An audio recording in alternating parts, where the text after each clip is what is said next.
Soji is an ordinary high schooler who lives a quiet life with his little sister Akari, the only family he has left. But everything changed when Akari got diagnosed with a rare, chronically fatal illness, one with no known cure in Japan.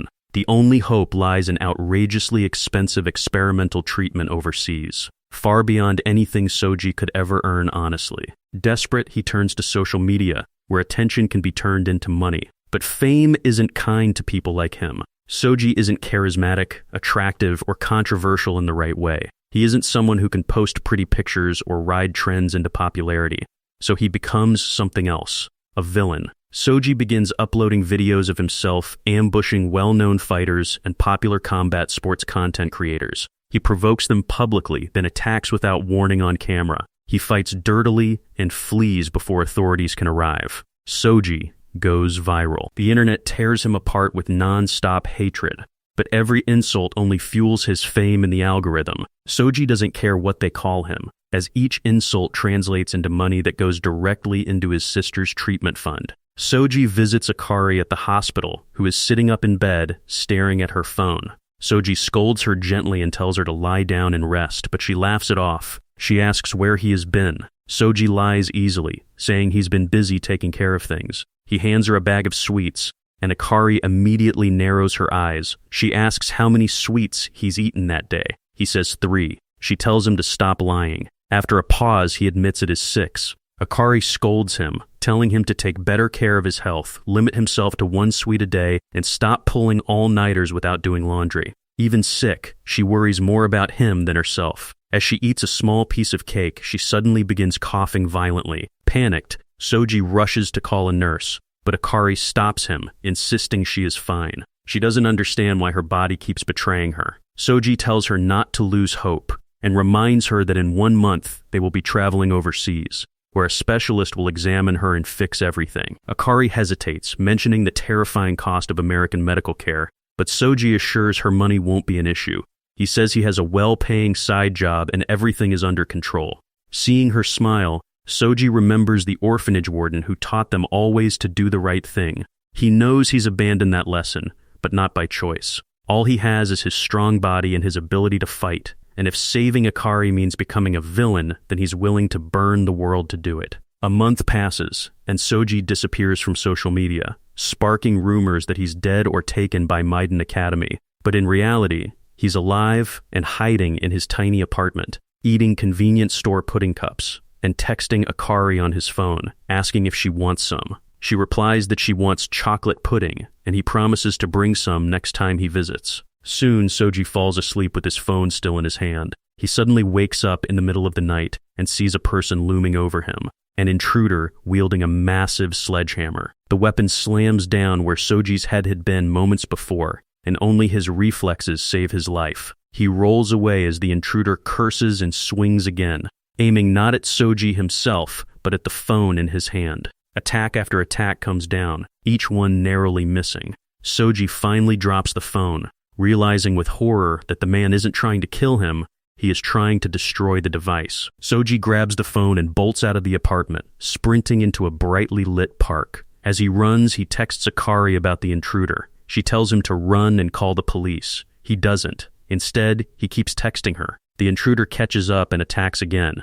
This time, Soji fights back, blocking the hammer with a kick and counterattacking, only to realize the man is far more skilled than he looks. Every punch and kick is deflected or avoided with ease. The intruder calls Soji by name and mocks him, describing him as a rage-bait YouTuber who exists only to provoke and disgust people. He openly declares his hatred for Soji's videos. Believing this is an enraged viewer, Soji drops to his knees and apologizes, explaining everything, how he does it all for money, how his sister was sick, and how he stopped once she got better. He begs the man to leave his phone alone, saying he is texting his sister right now. The hammer comes down again. The intruder says he doesn't care about Soji at all, only the phone. Then he says something that shatters reality. Akari has been dead for over a month. Soji denies it, demanding to know who he has been texting. The man explains that Akari's flight overseas was canceled due to geopolitical chaos, her condition worsened, and she passed away days later. Soji missed her funeral, locking himself away in denial. One day, after endless unanswered messages, he saw a read receipt.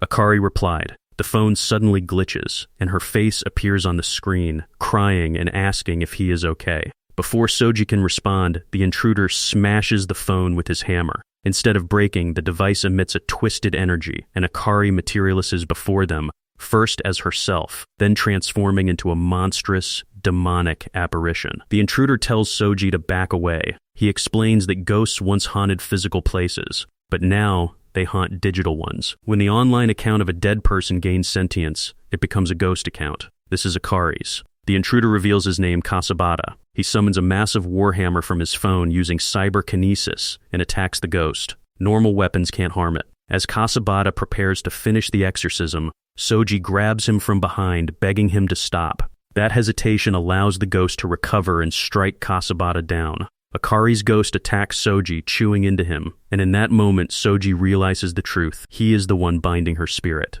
Letting go is the only way. Summoning his own cyberkinesis, Soji manifests blue flames from his phone, strikes Akari down, and says goodbye to her as her ghost is erased. Meanwhile, Kasabata arrives there with his team, and upon seeing the blue flames, they decide. Soji will be taken to Maiden Academy. Whether he survives there or dies is up to him. Soji wakes up the next morning in an unfamiliar room, surrounded by quiet luxury. The bed is soft, the air smells faintly of incense, and for a moment, he assumes he somehow ended up in a high-end hotel. His head throbs, his body aches, and his memories of the previous night are blurred and fragmented. He vaguely recalls a nightmare, one where Akari died, returned as a ghost, and forced him to kill her with powers he shouldn't have had. He exhales in relief, convincing himself it was nothing more than stress and exhaustion finally catching up to him. Then he turns around. Sitting calmly behind him, sipping tea as if nothing is out of place, is the hammer-wielding man from his dream. Soji freezes. Panic hits instantly, and he demands to know where he is and why the man is there. In a moment of pure confusion, he even blurts out whether they somehow slept in the same bed. Soji immediately asks about Akari. The man doesn't answer verbally. Instead, he hands Soji his phone. Soji trembles as he searches for Akari's social media account, but nothing comes up. No profile, no messages, no digital trace of her ever existed. The silence confirms what the man doesn't say out loud. The hammer wielder explains that when a deceased person's social media account becomes possessed by a ghost, the account ceases to exist once the ghost is exorcised. Soji asks quietly if that means he'll never be able to talk to his sister again. The answer is simple and cruel: dead people don't talk. Unexpectedly, Soji takes the news with a forced calm. He says Akari was suffering anyway, that her illness was never going to let her live a normal life. He adds that he promised her he'd take care of himself and there's no point crying over something that can't be changed. The man sees through him immediately. He tells Soji it's obvious he's putting on an act, then finally introduces himself properly as Kasabata. Without waiting for a response, Kasabata tells Soji to follow him and walks out of the room. As they move through the building, Soji becomes convinced that he must still be dreaming. The place looks absurdly expensive. Polished floors, open courtyards, elegant architecture that resembles a luxury hot springs resort more than any institution he's ever seen. When Soji voices this, Kasabata corrects him. They're at Maiden Academy. It's a school for exorcists. Soji laughs at first, unable to believe that a place this extravagant could be a school. Kasabata explains that every student lives on campus, and as they walk, other students pass by, mocking him for nearly getting killed the previous night. Kasabata ignores them. A group of students gathers nearby, whispering about the recruit. They recognize Soji immediately as the infamous rage-bait YouTuber. Some openly express disgust, saying they hate attention-seeking creators more than anything. Others, however, are curious, or even intrigued. Kasabata gives Soji a full tour of the campus, the cafeteria, the shops, the reception halls, and, finally, the hot springs themselves. Despite everything, Soji still struggles to accept that this is a school. Once inside the springs, his injuries begin healing at an unnatural speed, the warmth seeping deep into his muscles and bones. The sensation is so comforting it terrifies him, because if he relaxes too much, he knows he'll start crying over Akari. He splashes water on his face repeatedly, trying to stay grounded. Just then, Instructor Azaki suddenly emerges from the water, startling both of them. Azaki introduces himself casually as a monk and an instructor at the academy, greeting Soji as if this were a perfectly normal situation. Once dressed, Azaki thanks Kasabata for showing Soji around. Kasabata, clearly irritated, asks if he's allowed to leave now, muttering that this whole thing feels like punishment, especially since he hates attention-seeking flame baiters like Soji. Azaki brushes off the comment and turns his attention to Soji instead. Azaki asks whether Soji is ready to enroll at Maiden Academy and become an exorcist. Soji laughs, assuming this is some elaborate joke. Kasabata bristles, accusing Azaki of rubbing salt in his wounds. But Azaki insists he's serious.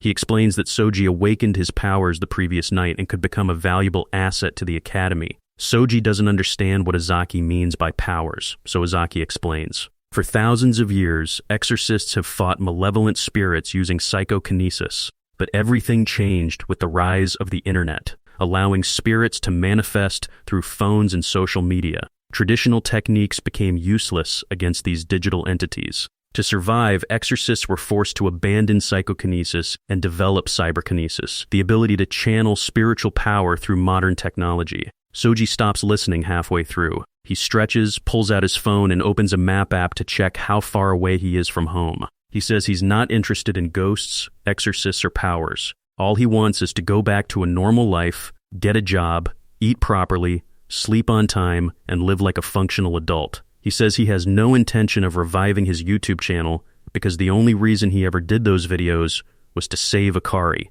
Now she's gone. He feels empty and wants nothing more than to be alone, and just as he turns to leave, Azaki stops him with a single question. Isn't he curious about what really happened to his sister? That question stops Soji cold. Azaki calmly explains that Akari didn't die from her illness. Her condition had been stable. She was murdered, killed by a powerful ghost account that preys on people with strong emotional ties to the world. Victims of this entity always die crying tears of blood. Soji remembers Akari's final moments, her silent plea for help when she couldn't breathe. Rage floods him. He demands to know where the ghost account is. Azaki asks what Soji would even do if he knew. Soji answers without hesitation he would kill it. Azaki smiles dismissively and tells him he's too weak. Soji snaps and throws a punch at Azaki, but Kasabata intercepts it at the last second. Soji yells at Kasabata to move aside, declaring he's done listening. Azaki stops them both and proposes a deal. If Soji can defeat Kasabata in a cyberkinesis duel, Azaki will tell him everything he knows about Akari's killer. Kasabata immediately accepts, eager to crush a flame baiter. The fight breaks out in front of the academy, drawing students and teachers alike. Kasabata dominates early, mocking Soji and belittling his grief. When Kasabata cruelly taunts him about Akari's death, Soji finally snaps and fights back with everything he has. Despite his raw strength and experience in street fights, Soji is completely outmatched. Kasabata overwhelms him with cyberkinesis, multiplying his hammer and knocking Soji to the ground again and again. Azaki intervenes, telling Soji he's bringing fists to a gunfight. He instructs Soji to take out his phone. When Soji channels his power, blue flames erupt from the device. The entire academy falls silent. Azaki confirms it in disbelief. The demon flame, a rare and feared manifestation of cyberkinesis. Soji instinctively uses it to enhance his speed, nearly overwhelming Kasabata in a blur of motion. But his lack of control costs him, and Kasabata retaliates with a devastating attack. Azaki stops the duel before it becomes fatal. Broken and bleeding, Soji finally drops his defenses and begs Azaki to let him stay at Maiden Academy so he can find his sister's killer. Seeing the sincerity of his grief, Azaki accepts him. Soji is formally enrolled at Maiden Academy. Half the students are fascinated. The other half refuse to accept a flame baiter wielding the demon flame. And Soji doesn't care. And that is it for today. If you enjoyed this recap, please subscribe to the channel, hit the like button, and feel free to write whatever you want in the comments section. Thank you for watching.